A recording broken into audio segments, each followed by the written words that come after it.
Okay guys, it is time for a garden tour, and I must say the garden is giant right now. It is really, really thriving.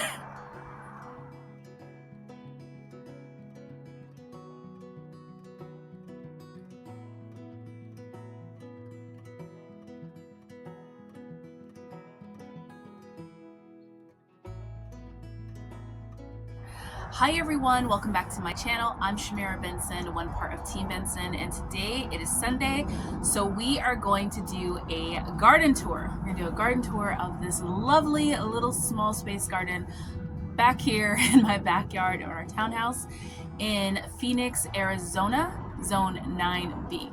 So for those of you guys that don't know, Arizona is a little bit warmer than most places right now. We're actually probably a lot bit warmer than most places. Currently, it's about maybe 75. Now, I would say it's colder than that because it's morning time. It's about maybe 69 degrees, but we are going to get up to, I think, about 75 degrees today. So we've been keeping warm temperatures, which have not been amazing for my greens, but perfect for my squash. Now guys, let's talk about the celery, because I also have celery right here too. Now the celery, it takes a little bit of time to kind of root itself. So even though like we transplanted it, and these ones I like to transplant when they're a little bit younger than this. I transplanted them when they were quite big and you break them apart and you plant them. But don't worry if they look wilted, they are going to perk back up. Well, most of them will perk back up. Some of them just don't have enough roots, or maybe I was just a little too rough with them, but most of them will perk back up, and as you water them, so as they grow and you just continue to soak them in water, they'll keep perking back up. I'll get closer so you guys can see what I'm talking about. Okay, so this is what I mean. All of them looked like this, where they were just looking like they were just really bad. And now some of them are starting to perk back up and look like this. That just means that the roots have like taken root and they're really taking up water. But the key is just to keep it soaked. Like soaked. When they get like this, yes, they are dead. But as you can see, this one is starting to perk back up. So this plant itself is not dead.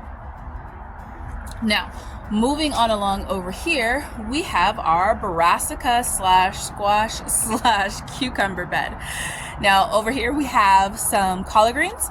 These ones are Georgia collards, and they are ready to start getting picked from. I'm excited about that. We also have our bok choy. Our bok choy is ready to start getting picked from. We have our pak choy in the back, who still needs to grow a little bit. We have a celery back here that also needs to perk back up, which it will. We have another bok choy right here. Now I want to get close in here because you can start seeing some aphids, and that is because it's warm. So what we've been doing is just spraying them down with water, and then I'm going to start harvesting. If you harvest often, you won't have a huge problem with aphids, and use water to spray them down. This is another celery that we have hiding here. This one is starting to perk back up. I can feel the stems, and the stems are harder on these ones. We have some dinosaur kale there, and one popping through there, one popping through here. I love the way this looks. It's just like you can't really see the soil. Everything's just kind of popping up where it's trying to get the sun, and it's really pretty. We have some Chinese cabbage right here, and then this is my golden child right now. It is our Mexican gray squash, which I've been trying to grow forever, and as you can see, we have some down in there, and they are looking nice. See, there's some on this one too. Yep, little baby ones on that one too. So pretty excited about that. And we have a Soyu cucumber. I'll come on this side. That is going up the arch, and it has little baby cucumbers on it. Comes to me growing a lot of my winter vegetables my summer vegetables in the winter, it helps because they're not going through a lot of the struggles that they normally would go through in the summertime, like dealing with those bugs and those like bacterias and funguses and different things like that. But they grow a lot slower because we don't get as much sun as we normally would during the summertime. So they grow a lot slower, but they grow with a lot less issues. And they typically are a lot sweeter than they would be in our summers because it's so hot in our summertime. Now guys, before I leave the front part of my garden, I want to show you guys my beautiful Roma tomatoes and all that I have filled in over here. Now this one is the biggest one, and as you can see, it's starting to flower, so that's exciting. And then we have all of these are Roma tomatoes going down here. And then over here, we have some lettuce right here. And then this one is a purple cabbage. We have some right there, and then there's going to be another one right there. As you can see in that little bucket there, I have 2 more that need to get planted. And then we have some celery up here. This is all the celery that's trying to come back to life, and as you can see, it's starting to happen.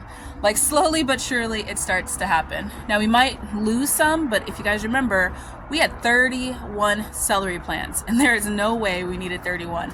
So instead of thinning, we just planted them all. I almost forgot the row down here of spinach looking amazing. We have so much food in this garden right now. It is so exciting. But look at all of this spinach coming in. It is ready to be harvested. I didn't end up making the spinach dip, but I am going to make that. I might do it on camera for you guys because it's a crock pot thing. And then we have some clovers. That one is red clover right there. And then we have our rosemary tree that we had transplanted that we bought at Whole Foods. So I'm actually going to stick that probably up there. Goal mostly for 2025 is to make sure I really have this garden full. Like I want to have every single pot that could possibly grow something. I want it to be growing something, whether it's going to be food or medicinal medicine or just flowers for the bees, which since I can grow a lot of summer vegetables like my cucumbers and my eggplants, tomatoes, and peppers, that usually gives, oh, and the squash and the butternut, that usually gives enough food for the bees, where I don't have to plant too many flowers, but I do want to plant some flowers for beauty, but at least I can focus a lot more on food. Now in the middle here, we have all of our peppers.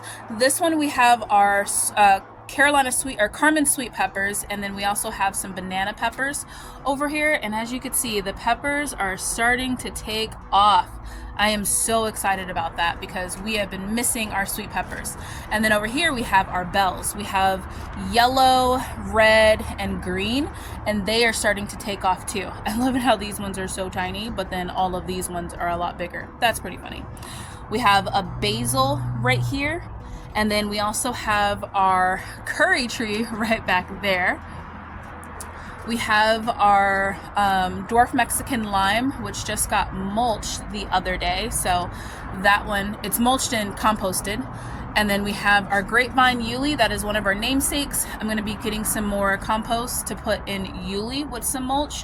And then we have our giant mulberry tree back here. Our mulberry is starting to drop her leaves for the winter, so she will look like a dead stick coming up here pretty soon. Guys, look at this curry tree. It is so tall. It is taller than me when it's all the way up. So cool. Now, I used to freak out when my mulberry tree dropped its leaves because, I mean, I grew up in a place where there was fall and I saw things drop their leaves, but it really didn't happen here in my garden. Like, not a lot of things, but it happened a lot of trees. And kind of the trees around us, some of them dropped their leaves, but not that much. So when mine dropped its leaf, I just thought it was dead. And I was like, oh, all is lost. Now over here we have a ton of stuff too. We have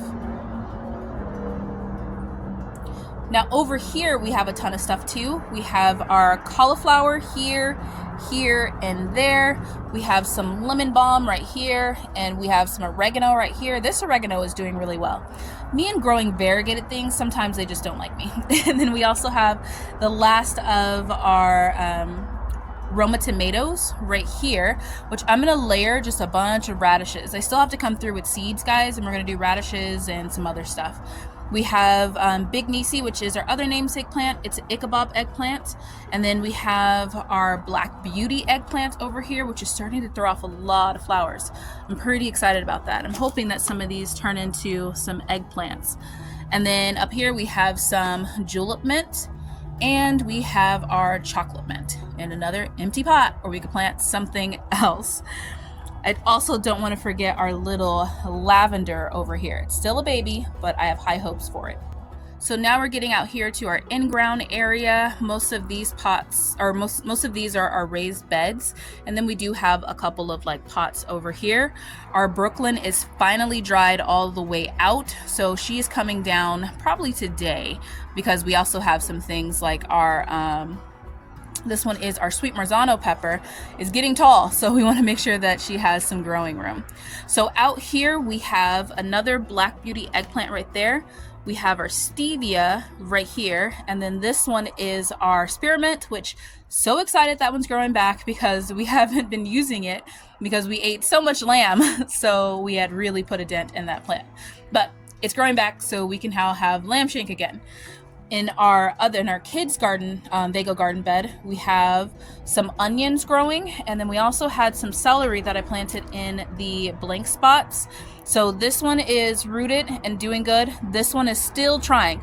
As you can see, it's not touching the ground all the way, most of it, so it's still kind of getting itself established, which it will.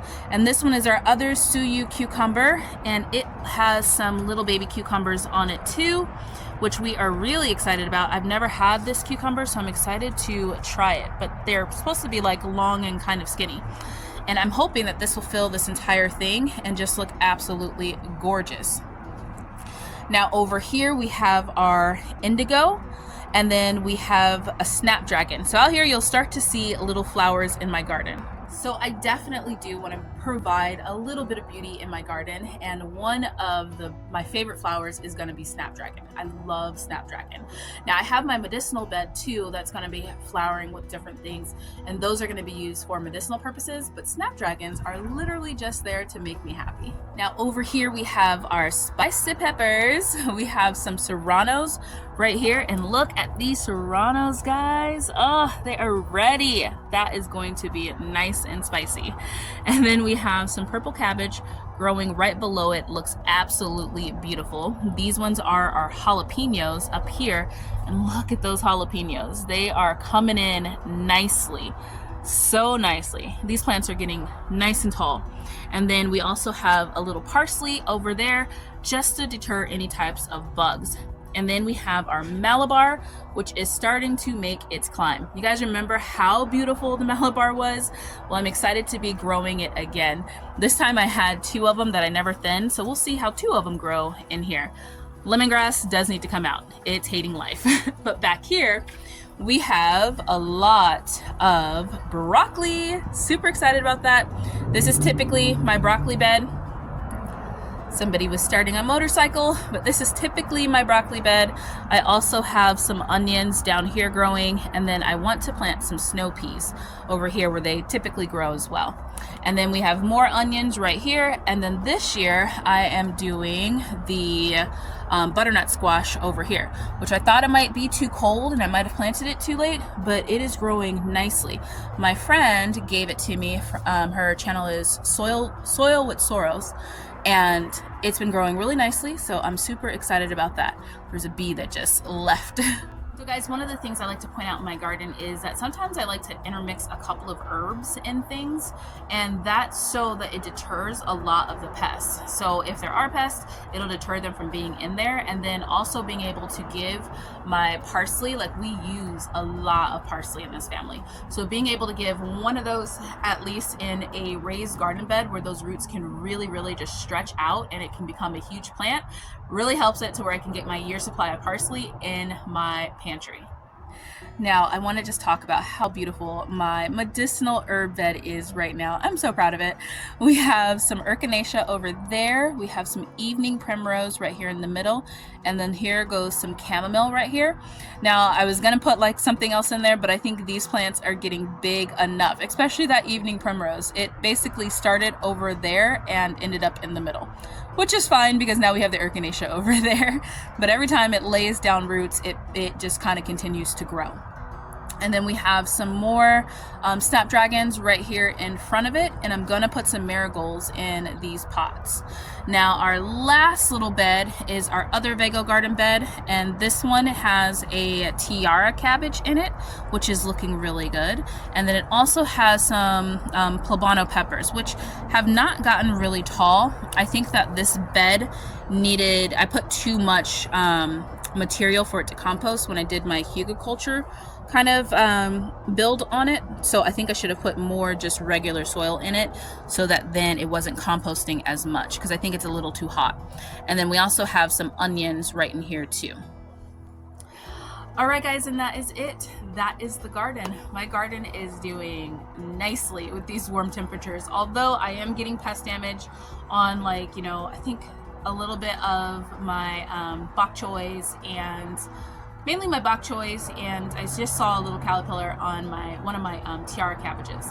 So there is that, but hopefully the end of December will get a little bit colder and we'll get back to our cooler temps for January and February to kind of kill off everything and help it just to continue to grow, so that then we can have a great harvest in the spring. And as you can hear, the motorcycles are starting to do their Sunday rides here in the city, but we're going to start harvesting soon, and I'm pretty excited about that. So expect those videos coming up. And until next time, grow yourselves a garden, because even a small space can provide you with tons of food. Bye, guys.